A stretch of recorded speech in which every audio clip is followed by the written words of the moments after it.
Samantala, iginiit naman ni Public Attorney's Office Chief Attorney Persida Acosta na inosente at hindi dapat patawan ng diskwalifikasyon ng PMA si Aldrin Jeff Cudya. Kaugnay po nito, naghain ng ikatlong motion for early resolution sa Korte Suprema si Acosta upang matuldukan na ang nasabing kaso. Samantala, nagbigay rin ng ulat si Acosta sa mga kasong hawak ng kanyang tanggapan ng ulat mula kay Ria Fernandez. Naniniwala si Public Attorney's Office Chief Attorney Persida Acosta na inosente at dapat nang pag-graduate ng Philippine Military Academy si Aldrin Jeff Cudya.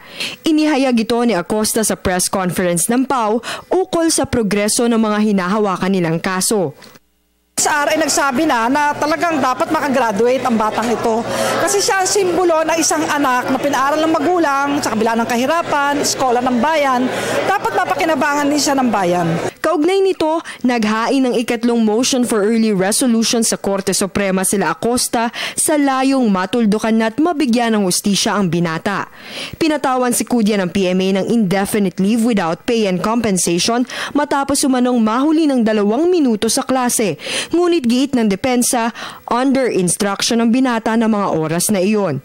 Nagpapasalamat naman ang mag-asawang Renato at Pilipina Cudya sa tulong ng PAO. Kami ngayon ay nagkakaroon ng pag-asa dahil umuusad po ang kaso ng anak namin. Nawa po sana tuldukan na ng Supreme Court at bigyan na po ng totally na pag-asa ang aming anak na makamit niya ang tunay na hustisya. Samantala, nagpaabot din ng pasasalamat sa PAO ang mga pinuno ng bayan ng Balete sa Batangas dahil sa usad ng kaso ng kanilang 2 babaeng kababayang membro ng JIL na ginahasa. Sa kasalukuyan po ay umuusad na ang kaso at maganda naman ang naging presentation ng evidence at ating pong tinututukan ang mga pangyayari kung anong nagaganap sa husgado at nandiyan po tayo sa likod at nakikita naman natin na sa dami po ng mga testigo sa kasong ito ay mabibigyan ng hustisya ang pagkamatay ng 2 kapatid nating mga pawang mga preachers ng GIL. At paulit-ulit ng pasasalamat kay Ma'am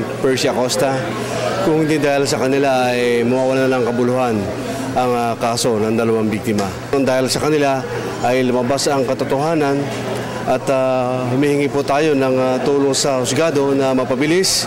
Sa kabila po ng napakarami naming testigo, ay ang husgado pa rin na magdidesisyon ng kung ano ba talaga ang tunay nangyari noong gabing yun na halayin at patay ng aming 2 kababayan. Bukod sa mga kaso nila Cudya at ng 2 JIL member na biktima ng rape, nag-ulat din si Acosta ng progreso sa kaso ng Sulpicio Lines, Bonita Baran at iba pa. Nagtatanong mga kababayan natin ano na nangyari sa mga kaso para malaman din ang sambayanan na tumutulong ang PAO, ang gobyerno, para mabigyan ng hustisya ang ating mga kababayan. Ito po yung pag-uulat. Yung mga kaso namin, mga minors ang involved, hindi naman namin pwedeng dalhin dahil bawal ang mga bata ilabas. So, siguro sa print media na lang namin i-announce kung ano nangyari sa mga kaso nila. Para sa Telebisyon ng Bayan, Ria Fernandez.